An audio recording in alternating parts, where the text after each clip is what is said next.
Thank you guys for such an interesting and engaging session.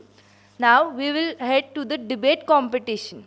What's an event without a bit of a healthy competition? And it's time for the final round of our debate competition between SP College and Symbiosis School of Economics.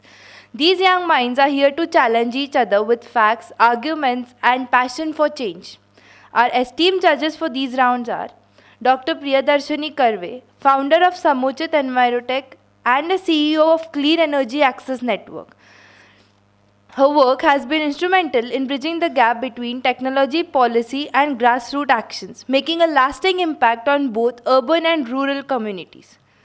The next judge for our panel is Dr. Gurudas Nulkar, the Director of Center for Sustainable Development, Pune. Dr. Gurudas is a dedicated environmentalist and an ecologist who has been a powerful driving force for change in the field of sustainability. Moderating this debate, we have Mr. Chinmay Kulkarni, ensuring a fair and structured discussion.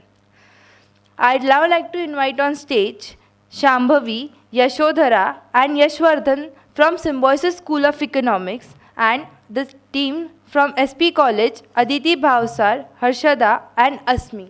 So we had a very fabulous discussion, just 40-45 minutes of discussion, where we discussed about various issues, various solutions as an individual, as a society that we all can do. And leading that to the next step, it's about the debate competition. I'll just give you a brief background about it. We had a debate competition in between 10 different teams from 10 different colleges. And these teams, they debated about various environmental aspects and topics which are impacting us as an individual or as a youth. And out of that competition was very, very tough one. Even if you just look around it, the gap between the first 3 to 4 teams, the topper teams, the first 2 teams, and after that the rest of the 2-3 teams, the margin was just 1 or 2 marks. The competition was that tough. And it was very, very difficult task to find out who will be the toppers or how to judge them. But based on certain parameters that we had set, these 2 teams are with us. To my left side, we have the team from Symbiosis College, and to my right side, we have a team from SP College. And the topic for today that they'll be discussing is what we already had a very brief discussion or a very good discussion just a few minutes back. It is climate action, whether it will be an individual step or a government action. Why? As we said, that climate change is presenting a global crisis. But when it comes to the solutions, who will make a change? Who will do the change? Who will make the difference? Most of the time, it is a vicious cycle. Individuals say it is not in our hand, we cannot do it, and it is the government who has to do it. Government says we have all the policies, we have created all the things, infrastructure, but it is the individuals, they are not at all responding to it. And this vicious cycle continues. But there is some common solution to it. There are certain aspects of both of this side, and that we are going to discuss it today. So just to give a background about the rules and all, first 2 minutes is for the arguments, and then we'll be having 7 minutes for substantiating your arguments after both the sides place their introductory remarks. And then we'll be having 12 minutes of rebuttal, where the teams can ask questions to each other. And I'll just frame the questions again so that everyone can get it. Who has the greater responsibility in tackling climate change, individuals or governments? Can personal lifestyle changes make a significant impact, or are systemic reforms the necessary?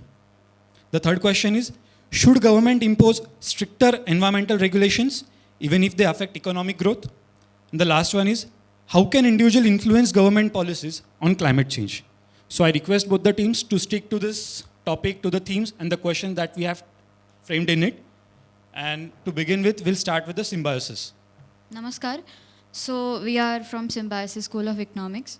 So beginning with this, Nobel Prize author Richard Thaler summarizes our stance very properly in his book called Nudge, where he introduces a concept known as libertarian paternalism.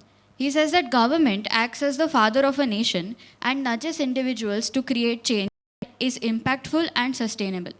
With this in mind, let's talk about the role of government. Government acts as a public authority, which is responsible for regulation, allocation, and implementation. Now to the point of contention in the debate today. Is government action more efficient as compared to individual action to battle climate change today? The answer is a surprising but astounding yes. I would like to substantiate this with three main reasons. Firstly, government action can not only enforce change but also incentivize and facilitate it.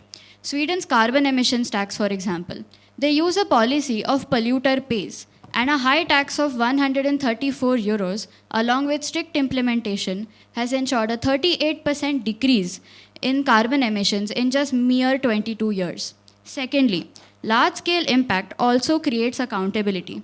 All countries that are a part of the Paris Climate Agreement are liable to its terms. When you talk about the adherence and strict adherence to the Paris Climate Agreement has ensured that European Union member countries have seen an overall 31% decrease in emissions, overall emissions, not just carbon emissions. Infrastructure is like the armor. Our infrastructure is like the armor that you need in order to battle climate change.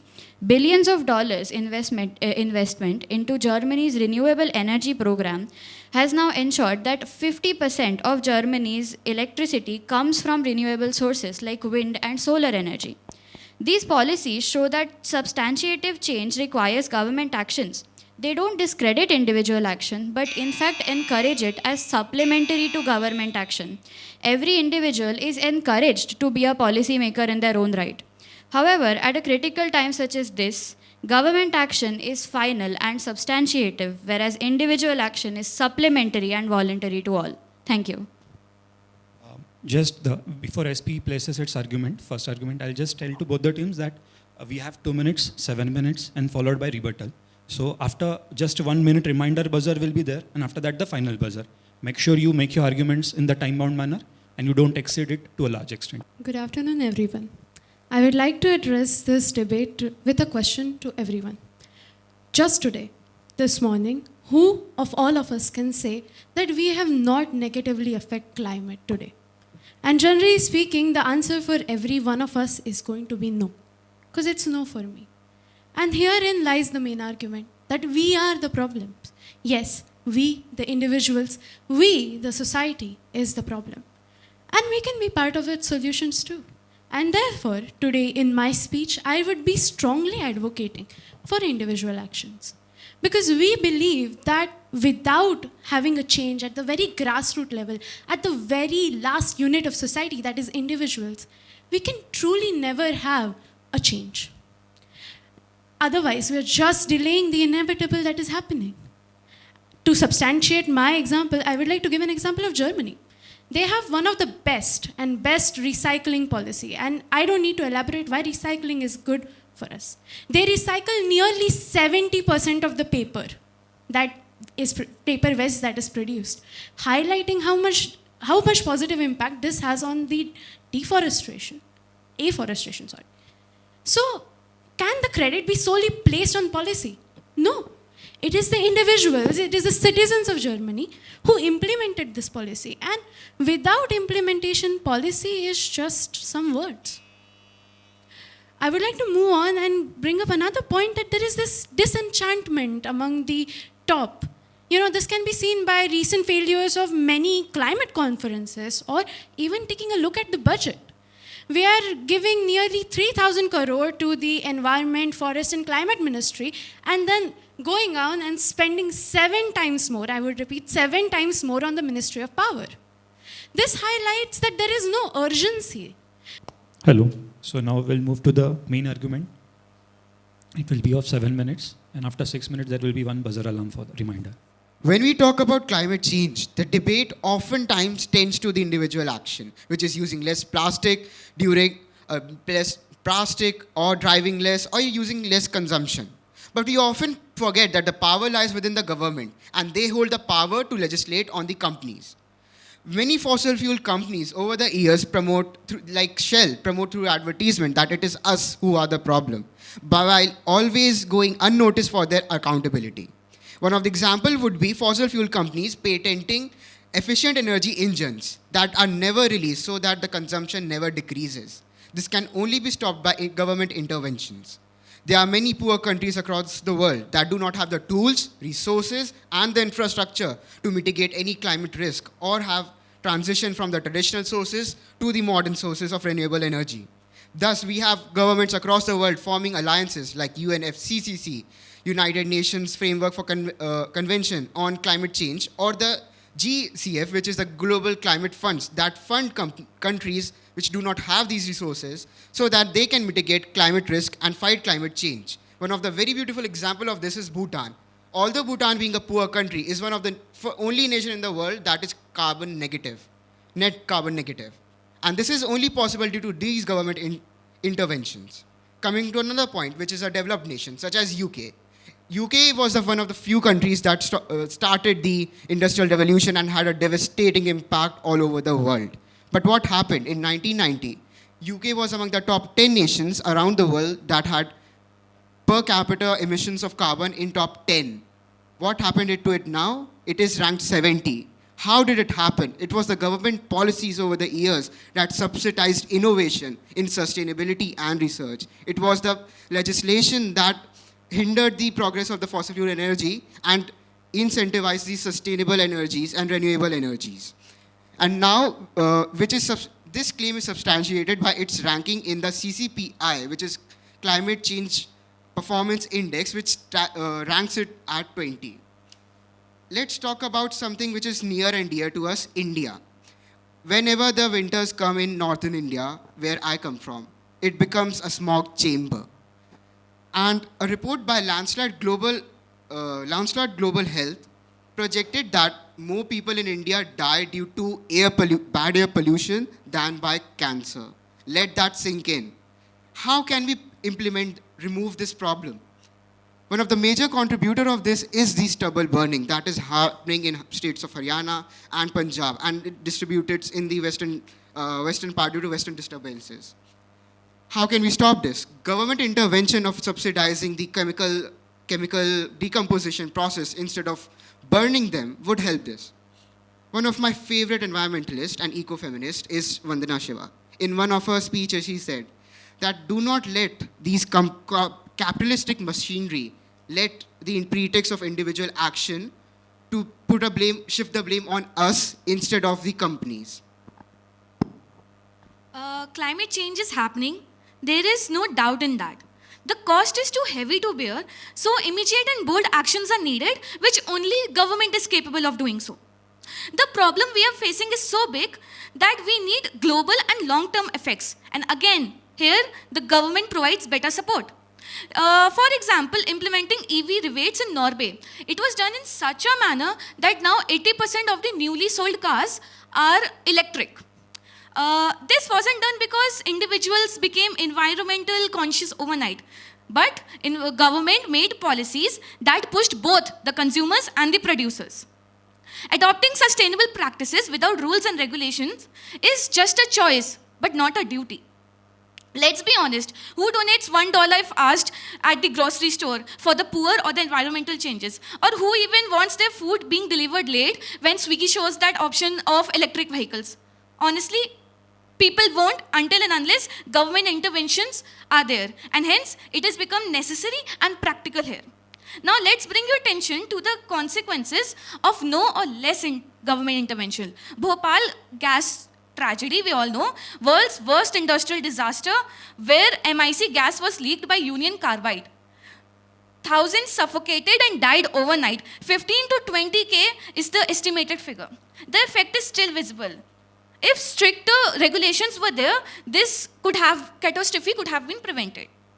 Now let's take an example when government came together actively and it showed how government could bring lifelong changes. Montreal Protocol, which was the first ever law where universally it was ratified by all the countries. 197 countries came together to phase out CFCs to protect the ozone layer. Its depletion was increasing the global warming. Hence, actions were taken, and it is very good that ozone layer has started recovering. So it's an example when governments come together, what changes can be made.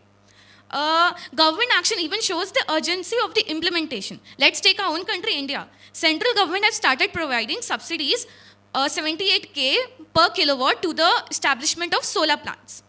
This shows the need of the renewable energy at this point of time, and that's the reason they're providing. With this, the state government also, according to their regional needs, are providing extra subsidies on the solar plants. So this not only shows urgency and promotion of the solar panels, but how systematic these reforms are planned and implemented, which is not possible at individual levels. One more thing I would like to focus on is only government is the agency which could bear the environmental cost. It will always be there. Environmental cost will always be there, but we can only minimize it. Even for solar plants in California had huge environmental cost, doing more harm than the good, and later it was shut down. So yeah, this example shows that how government have this kind of power and resources to recover the harms and take the action. Lastly, concluding our statement, whenever government policy is made, high investment is done in research and development, proper data is presented, and law is passed by the houses. So hence, efficiency of the outcome is guaranteed and more systematic as compared to individual actions. Thank you. Hello. Good afternoon, everyone.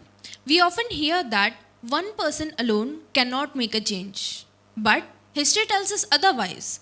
Every great movement, whether it was for civil rights, gender equality, or environmental protection, began with individuals taking small and determined steps. Mahatma Gandhi once said, "Be the change you wish to see in this world." This message is more relevant today than ever.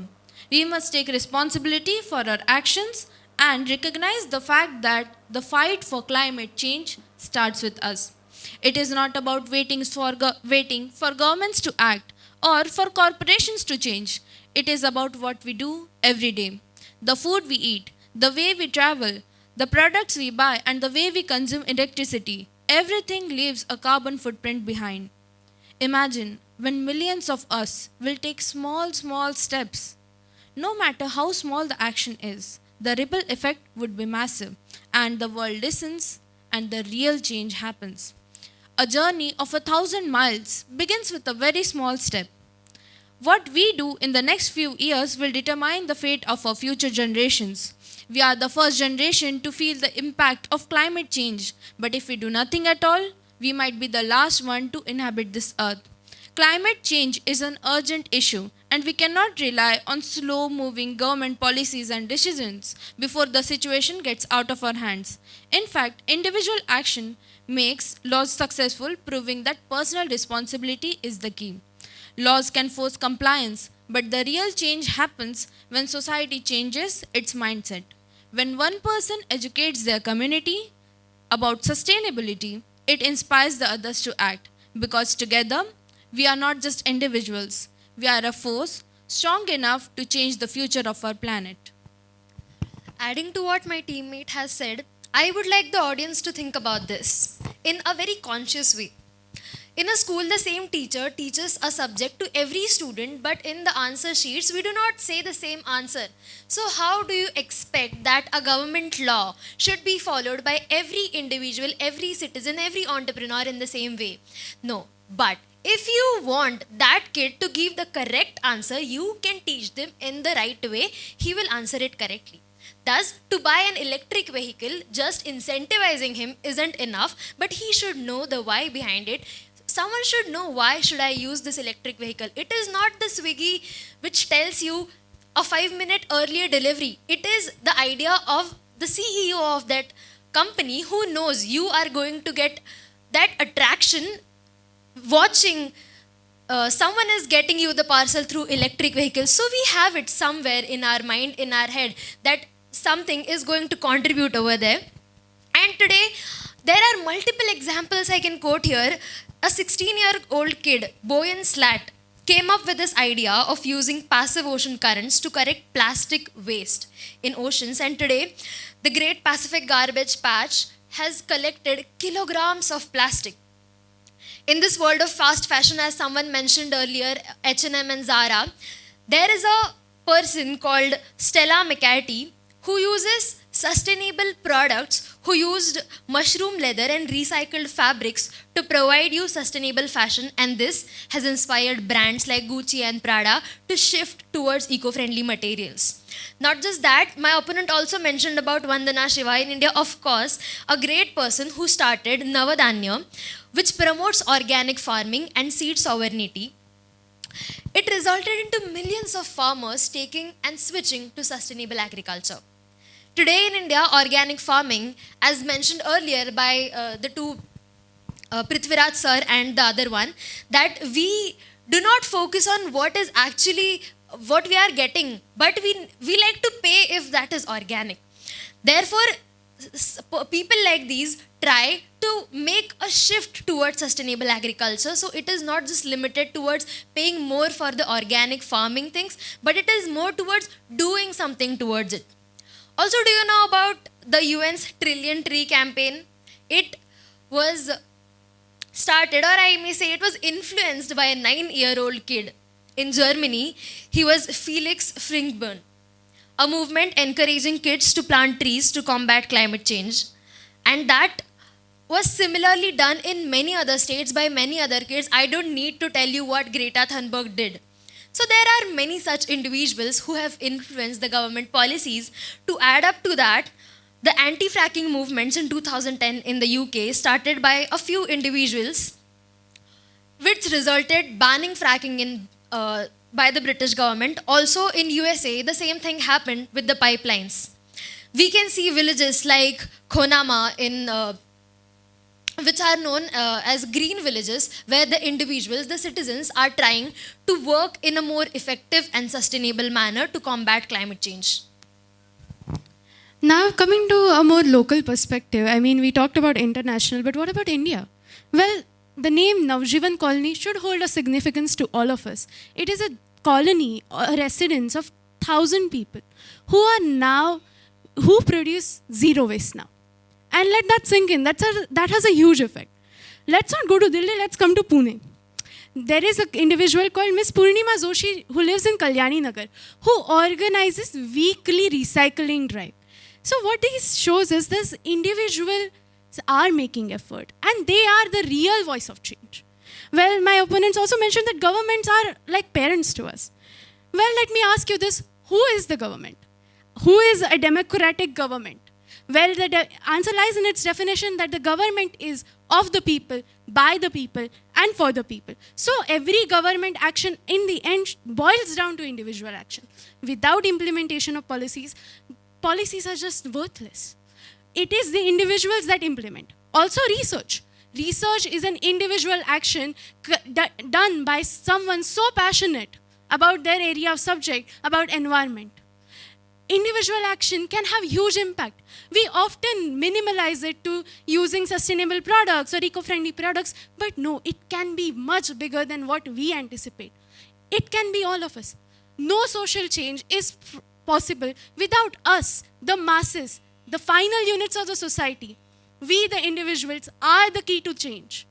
Yeah, so both the teams had their arguments. Now we'll move to the rebuttal round. So in the rebuttal round, as the versus team had started their argument, I would request SP team to ask their questions, followed by you can answer them, then you can ask the question to the SP team, okay? I would like to ask a question. What about the countries where government refuse to act against climate change? Countries like Afghanistan, Syria, South Sudan, or countries which are engaged in wars like Russia and Ukraine. Should citizens just wait and do nothing about it, or would we wait up until the government should act about it, or the government should change? Okay, so thank you for the question, brilliant question. But if the countries don't have a governmental organization, a proper governmental organization that is helping them battle climate change, you mentioned Afghanistan. Afghanistan is currently ruled by the Taliban organization. I can assure you that they don't have individual rights either. I think they have more pressing concerns to think about than climate change. I would want you to name a single climate change initiative that has been taken by any Afghani person in Afghanistan after Taliban took over. So your question essentially supports our argument, which says that you need a strong governmental structure in order to even think about individual change in the first place. So now that I've answered your question, I would like to, okay. I would just like to add, and she can ask the question. So if the government of the country is ineffective, the people are already restricted. That is for sure. If like you put the example of Taliban, and it is the prime example that there is no women rights in that country left. So how, if there is no light, they would be able to protest or do any changes for the sake of the climate or bring a good change? They don't even have the basics right. So if there is no government, then individual actions won't also be facilitated. Can I answer to that? Because she said if there's no government, the individual action cannot be facilitated. I agree with that to a certain extent. But again, what I said in the ending of my speech is we are reducing it to just rights. It's also about duties. I mean, I can very well be living. Do you think you would be fit to carry out a duty in a situation? I'm just saying that. Do you think you would be able to carry on your duty in a country where you don't have the right to speak against the government in the first place? I was coming to that. I was saying that the individual responsibility still holds. I can still live in an oppressive country and still be conscious about my choices. So in your debate, you constantly talked about campaigning and protesting as a tool for individual action. Can you explain this methodology? So first, we mobilize people, we create awareness, we campaign and protest. But for what? So that government passes out laws and legislation that are enforceable to bring out the change. Essentially, you're supporting the claim that in the end, it is the mobilization of people that will help to amplify and magnify the impact of the government. Now I would like to come to the actual question. Very good arguments presented. However, one fatal flaw that I noticed in all of the arguments presented by the opposition here is that a lot of their actions and the examples that they have stated, they bank a lot on the morality of people. I think we need to collectively realize and come to consensus here about, as climate activists or aspiring environmentalists, about the fact that you cannot bank on people being morally aware, because you have one kid in Germany that has started planting trees, but for one kid that is planting 100 trees, how many other people are cutting down trees in the world? So I would like to pose this question to you: what is the social or the viable impact of the change that you are creating? For one change or one initiative that an individual takes, it's a very good thing. I would just interrupt, but please keep your question short so that we can have multiple questions. Okay, I apologize. So my question is that you have to match the scale of individual actions cannot match the scale and the implementation area that government action always has. Okay, so if you are saying one person is planting trees, there are similar people who are trying to save the trees. You must have heard about Chipko movement in India. I know that was just one movement, but there are several other movements. If there are people who are using plastic bags, there are people who are collecting those plastic bags from the garbages. There are people who are recycling those plastic bags. Also, when you are saying, as someone mentioned, we need to show them, or we need to formulate all these things so that the government will adopt something. No, we are not working, or we are not hoping that the government would work for it, but we are hoping that the government is incapable to do things. That is why we are here to let the people understand that we have the power to do something. There are no one who is telling the government to form a policy for plastic ban in Pacific Ocean, but there are people who are doing it on their own. Also, when you're talking about the morality perspective, if people are not doing it for their moral perspectives, why would someone think about climate? Why would you think about climate? Okay, so The thing you said, I'll just add to it. That's the entire point of this debate, is that we need to institutionalize climate change. And what is institutionalizing climate change basically means is that we have to adopt it into the social norm. And social change, the word I was constantly mentioning in my speech is social change. We need to focus on social change, and that cannot happen without the individual participation. okay, so I just want to ask, not a question, but continuing on that, you said some people use plastic bags and some people recycle it. That's what we are trying to say, that individuals' actions are very asymmetric, and that way the government role come to unify these actions. If there is no government role, I could just say some people are working and not, and there is no motivation behind any individual. Okay, yeah, there are individuals who want to do because they feel it, but until and unless there is no motivation, there is no incentives, the population won't work in the same way. So hence, that's what we are trying to prove, that asymmetric actions need to be symmetric with the help of government. Okay, I agree to that. China has a symmetric government. Do you agree? It has formulated very symmetric reforms as the government is well established, not like Afghanistan. They established various rules in 2023, yet the coal production and emissions and various things related to that were 22% higher than it had in last 10 years. So even if the government is forming, even if the government is making laws, it is the individuals who need to take it seriously. These 22% are not the government employees. These are the individuals who are contributors into that. So, I would suggest both the teams that will move to the next question. Otherwise, the arguments will keep on going and going. You can ask the question to the opposite team. Okay, so our question is, they were talking about the Montreal Protocol. So it had a replacement, but I would like to ask, what are more such replacements? Like for CO2 or any other emissions, the Montreal Protocol was the basis. It was successful because it has replacements. So please give us some examples where we can actually replace things. Okay. So I'm not a science student, so I couldn't suggest in the top of my mind, but I want to talk about similar thing to your answer is circular economy. We are talking about developing economy where we can design products and make our world more sustainable in such way that the products are used over time. And that is what the government works. The government can catalyze this process of innovation so that there are incentives for the people to create small businesses that work on this principle.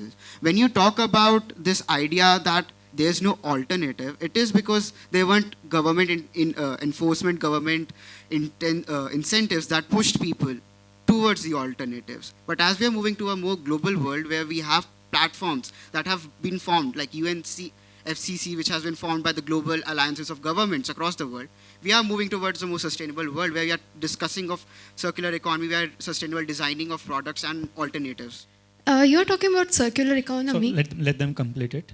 yeah, so adding on to this point and answering Just keep it please short, otherwise we have a short of time. Answering your question as well as answering a point of contention that they had in their debate where they said that you need to institutionalize climate change. This has already been done by government action. So I have a report here by the United Nations organization where they have written about the implementation as well as the results of CO2 taxation in Sweden, which I also mentioned in my opening statement. They are free to take a look at it if you want. I've also highlighted the policy changes that they have implemented. These policy changes include taxation policies that were implemented step by step.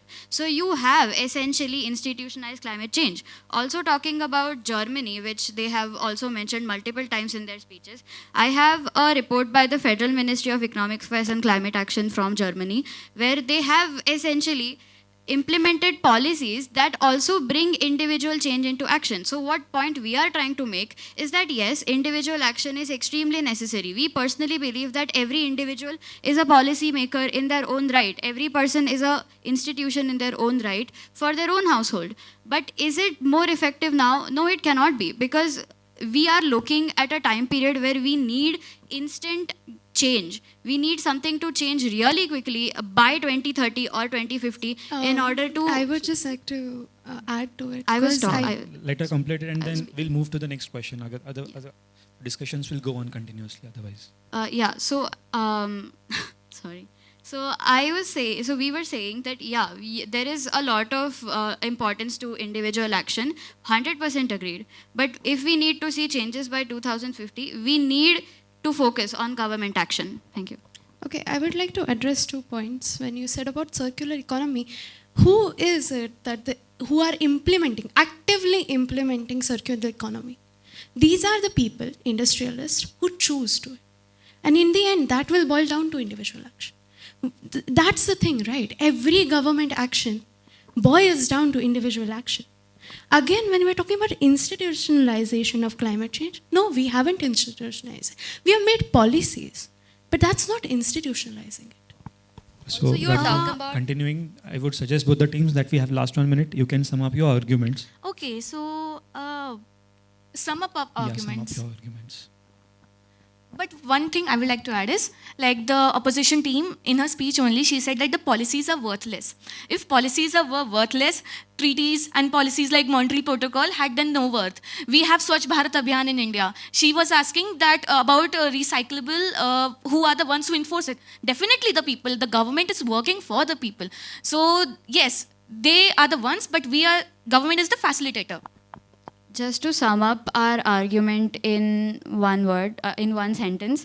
So the opposition mentioned that policies are worthless. Policies, like they said, government is the elected representatives of the people in most cases. So government is made up of the people. If you say that government policies are worthless, you're essentially implying that individual action is also worthless. Thank you. Just some I other- would like to correct my opponents. We said they are worthless without implementation. You are just relating to the half of the statement without implementation, and that is where the individual roles comes into place, because we need individuals to implement those policies. Also, there are many such examples where we can see individuals are supporting the government. We are not talking about let the individuals do their stuff and let the government do their stuff. But we are here to say we should not rely that the government will do this thing. If you are walking on a road and if you see some garbage, you should pick it up, and you will do that in your home. So why don't do that for your nation? Why don't do that for this earth? It is your responsibility. It is your duty to think about it. You can't just rely on the government and think that, okay, they will do it. Thank you. No, we have summed up for it. Thank you both the teams, and I would request judges if they have any questions for any particular team or both the teams, they may ask. Okay, so there are no questions. Thank you both the teams. We had a very good debate and discussion, and let's hope so. These questions, whatever we discuss, whatever points that we discuss in this debate, get related to the all the audience over here, and they also start thinking whether who needs to make a change, the government or individual or both. So thank you everyone.